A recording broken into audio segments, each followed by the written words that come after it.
गर्मी की छुट्टियां शुरू हो चुकी थी। बंती के लिए इसका मतलब था मस्ती, आम और नानी का प्यार। मम्मा, मैं नानी के घर कब जाऊंगा? बंती रोज यही सवाल करता था। आखिरकार वो दिन आ ही गया। बस का इंजन गरजा और बंती खुशी से खिड़की से बाहर झांकने लगा। सड़क के दोनों तरफ हरे पेड़ झूम रहे थे। खेतों में हवा नाच रही थी। जैसे जैसे बस गांव की तरफ बढ़ी, बंती का दिल तेजी से धड़कने लगा। बस रुकी। चल उतर जा बंती, ड्राइवर हंसते हुए बोला। बंती नीचे उतरा और दूर से उसने देखा। नानी खड़ी थी, सफेद बाल, हरे बॉर्डर की साड़ी और चेहरे पर वही प्यारी मुस्कान। अरे मेरा शेर आ गया, नानी ने बाहें फैला दी। बंती ने दौड़कर उन्हें गले लगा लिया। नानी, मैं आया। अब बस आप और मैं, कोई होमवर्क नहीं। अरे बाबा, पहले खाना खा ले, फिर बातें कर लेंगे। नानी ने उसे अंदर ले जाकर गरम पराठे, आम का अचार और मलाई रख दी। खाना खाते खाते बंती की नजर दीवार पर लगी पुरानी घड़ी पर पड़ी। बड़ी सी गोल घड़ी, पीतल के फ्रेम में, जिस पर लिखा था द टाइम कीपर 1964। नानी, ये घड़ी चलती क्यों नहीं? बंती ने पूछा। नानी मुस्कराई। चलती है बेटा, पर जब चलने का वक्त आता है। बंती हैरान रह गया। क्या मतलब? नानी ने बात टाल दी। चल अब सो जा, कल तुझे बाग दिखाऊंगी। बाहर झिंगुर गा रहे थे, चू चू चू। बंती ने आंखें बंद की। तभी एक अजीब सी आवाज आई, टिक टिक टिक। उसने आंखें खोली। वो पुरानी घड़ी चलने लगी थी, पर उल्टा, सुइया पीछे की ओर घूम रही थी। अरे ये क्या? बंती उठा और घड़ी के पास गया। जैसे ही उसने उसे छुआ, एक तेज चमक हुई। वोश श सारा कमरा घूम गया। हवा में उड़ती चीजें, आवाजें, और फिर सब कुछ शांत। बंती ने आंखें खोली। वो अब नानी के घर में नहीं था। वो वही घर था, मगर पुराना। लकड़ी की अलमारियां, मिट्टी का फर्श और बाहर से बच्चों की हंसी आ रही थी। कहाँ हूं मैं? तभी एक आवाज आई। अरे तुम कौन हो? बंती ने मुड़कर देखा। एक छोटी लड़की खड़ी थी। दो चोटियां, लाल फ्रॉक और बड़ी जिज्ञासु आंखें। मैं बंती हूं। और तुम? लड़की मुस्कराई। मैं मीरा, यानी तुम्हारी नानी। बंती का मुंह खुला का खुला रह गया। क्या तुम मेरी नानी हो? मीरा, छोटी नानी, खिलखिलाकर हंस पड़ी। पगले, तू सपना देख रहा है क्या? अगले दिन सुबह बंती ने मीरा से दोस्ती कर ली। दोनों आम के पेड़ पर चढ़े, नदी में कागज की नावें चलाईं और गांव के मेले में घूमे। मीरा बहुत होशियार थी। वो हर चीज को ठीक करने की कोशिश करती।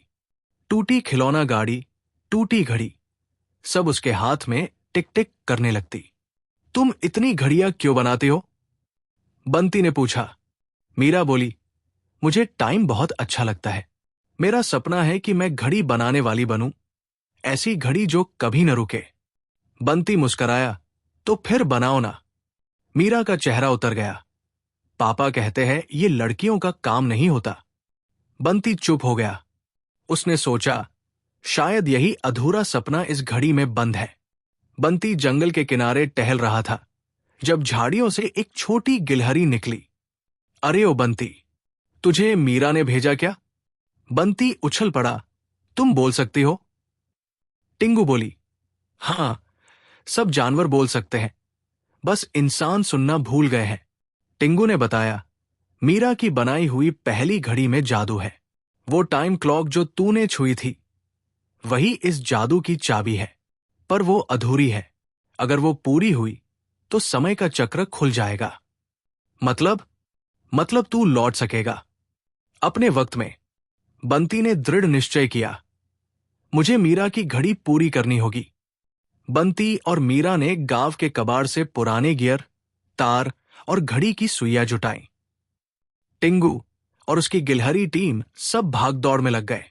किसी ने पेड़ से पेंच लाए, किसी ने बेल से रस्सी बनाई।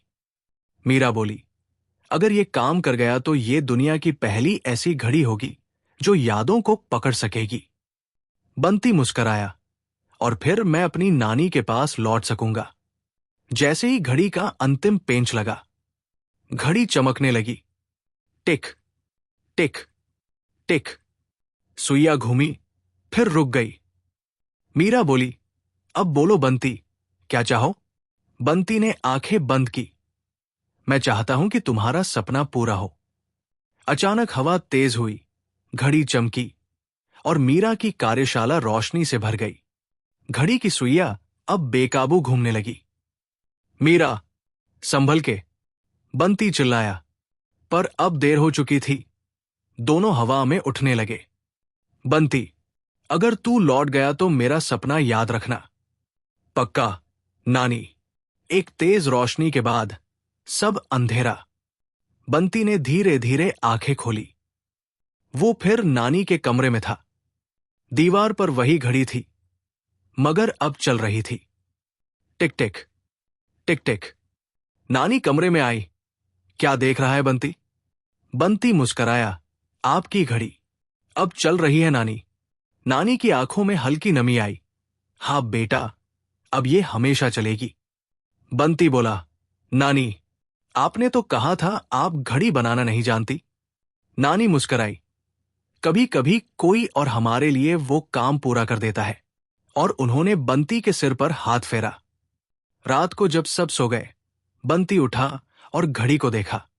सुइया अब बिल्कुल नई लग रही थी और उन पर उकेरा था। बंटी की आंखों में चमक आ गई। उसे बाहर से हवा की हल्की फुसफुसाहट सुनाई दी। धन्यवाद बंटी, वो मीरा की आवाज थी। घड़ी ने धीरे से टिक किया और फिर स्थिर हो गई, जैसे समय ने अपनी कहानी पूरी कर ली हो।